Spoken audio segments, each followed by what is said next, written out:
Imagina uma pessoa agora, uma pessoa dessa que nós conhecemos, um parente próximo nosso, um amigo de infância, um colega de trabalho que nós sabemos que são pessoas boas. Você é submetido a essa dieta sistemática de desinformação. Ao final de 6 anos é um outro ser humano. Você não consegue mais conversar. E você não consegue conversar não porque ela não tem argumento. É porque essa pessoa tem argumentos demais. Mas são todos falsos. A minha pergunta é o seguinte: por que isso não indigna as pessoas? A sensação que eu tinha, eu não sei se eu posso estar com uma falsa memória, mas talvez até uns anos atrás, um político teria vergonha de fazer isso. Ou teria certos pudores, né? Ou isso seria muito criticado pela sociedade. Isso é aplaudido por milhões de pessoas. Qual é o mecanismo mental que faz a pessoa assistir aquilo e falar: pô, que legal, o cara tá no TI vendendo capacete. Isso que eu não consigo... Pois é, eu tenho uma hipótese, amor. Não tenho certeza nenhuma, eu tenho uma hipótese. Porque isso me surpreende muito também. E uma coisa, se nós somos honestos, tentamos ser intelectualmente honestos. Todos nós temos um parente próximo, um amigo de escola, um colega de trabalho, um vizinho, que nós sabemos que são boas pessoas, são pessoas corretas, honestas, trabalhadoras, solidárias. E nós acompanhamos o processo de radicalização dessas pessoas, não é? Muito. Essas pessoas começaram, em 2018, a dizer uma frase curiosa, a fazer afirmações que não condiziam com a imagem que nós tínhamos dessas pessoas. Setembro de 2018 foi um verdadeiro abre de sésamo. Depois da facada, muitas dessas pessoas declararam abertamente seu voto. Ou seja, expressaram sua tendência de votar no Bolsonaro. Algumas dessas pessoas nunca votaram. Continuaram num processo constante de radicalização. O que está acontecendo? Minha proposta.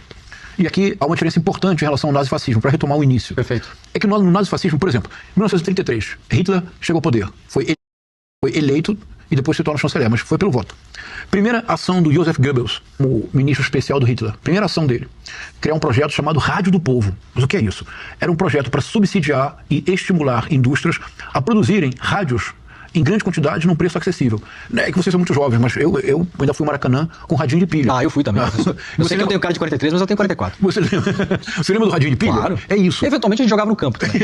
O radinho de pilha. E era muito comum, você via em prédios, nas ruas, as pessoas com seus radinhos de pilha. Eu ia até o centro de Porto Alegre para comprar o radinho de pilha no camelô para ir depois ao jogo. Não é isso? Eu já fiz várias vezes. Isso é uma invenção do Goebbels. Por quê? Porque era indispensável que o tempo todo houvesse uma mensagem enviada desde uma central para convencimento constante e persuasão permanente do povo. Hoje, existe outro fenômeno, que é uma radicalização inesperada deste. Existe hoje, eu proponho, algo que eu chamo de midiosfera extremista, que eu discuti no meu último livro, o que você tem. O que é midiosfera extremista? Eu acho que é bem simples, porque faz parte do nosso cotidiano. Veja, eu proponho, rapidamente. É composta por 5 elementos, cujo interrelacionamento é a chave da dinâmica do processo. Então vamos lá. 4 elementos internos, um externo. Elementos internos.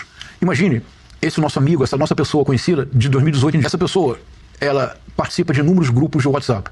E as correntes de WhatsApp têm um efeito político absolutamente excepcional. Porque geralmente você recebe a mensagem de uma pessoa que tem credibilidade para você. É um parente, é um amigo, é um conhecido. Não é algo totalmente anônimo. A tendência a acreditar que aquilo na verdade é muito maior. É acreditar. Então, correntes de WhatsApp. E nós vimos o poder que elas possuem em 2018, com a famosa mamadeira erótica.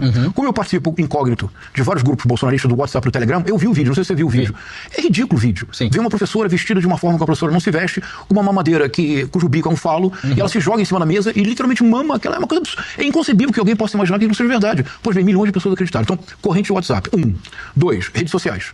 Que até ontem, no mundo inteiro, eram propriedade quase que exclusiva da extrema-direita. Por exemplo, no Brasil, o fenômeno Olavo de Carvalho não teria acontecido com a mesma proporção se nós não tivéssemos dado conta que quando ele vai para a Virgínia, em 2005, quando em 2006 ele cria um programa de rádio transmitido por YouTube, do Two Outspeak, e no ano seguinte cria o curso online de filosofia, o COF, que o Olavo de Carvalho passou aproximadamente 11 anos sem nenhuma espécie de contestação ou de rivalidade nas redes sociais, reinando sozinho. Ele formou centenas de milhares de pessoas. Então, canais de WhatsApp, redes sociais, aplicativos, como por exemplo o aplicativo Mano, que tinha como garoto propaganda Flávio Bolsonaro, ou nas melancolias, se você quiser ter um momento de alegria, entre no Facebook e na TV Bolsonaro, são 24 horas por dia, dias por semana de informação sobre o clã. Não, obrigado. E, por fim, YouTube.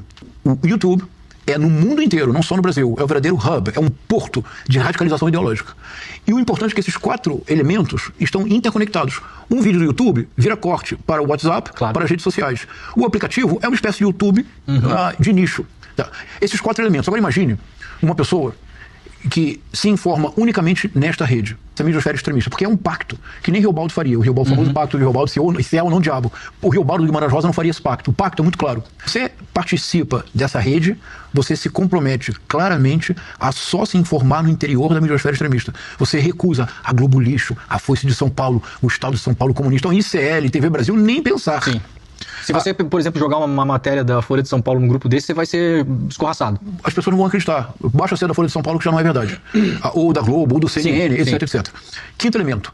é o que eu chamo da mídia favorável à monetização fácil. E vamos dar os nomes bois. Golpe de 8 de janeiro de 2023. A radicalização na frente dos quartéis não teria acontecido com a mesma proporção que teve sem o concurso da Rádio Jovem Pan. Sim. E eu posso dizê-lo, porque nesse momento de estudo do bolsonarismo, eu domino a grade da Jovem Pan. Eu conhecia toda a grade da Jovem Pan. Todos um comentarista, que não é jornalista, é um influencer de extrema-direita, Paulo Figueiredo Filho, disse com todas as palavras da Rádio Jovem Pan que o artigo 142 tinha que ser invocado e, se por acaso houvesse resistência, que o Exército, expressão dele, porque isso não é meu vocabulário, expressão dele, está gravado, expressão do Paulo Figueiredo Filho, o Exército passará o cerol. Ou seja, mandará todos para a praia, a expressão dele. Sim. Isto é, eliminará. Então, junta esses 5, Leandro, imagina uma pessoa agora, uma pessoa dessa que nós conhecemos, um parente próximo nosso, um amigo de infância, um colega de trabalho que nós sabemos que são pessoas boas. Você é submetido a essa dieta sistemática de desinformação. Ao final de 6 anos é um outro ser humano. Você não consegue mais conversar. E você não consegue conversar não porque ela não tem argumento. É porque essa pessoa tem argumentos demais. Mas são todos falsos. Nisso, o capacete na UTI é absolutamente normal. Isso. Então, exatamente, o que essa mediosfera extremista produz, então, é o que eu proponho, que é a grande estratégia da extrema-direita mundial. É a produção sistemática de caos pela hiperpolitização do cotidiano.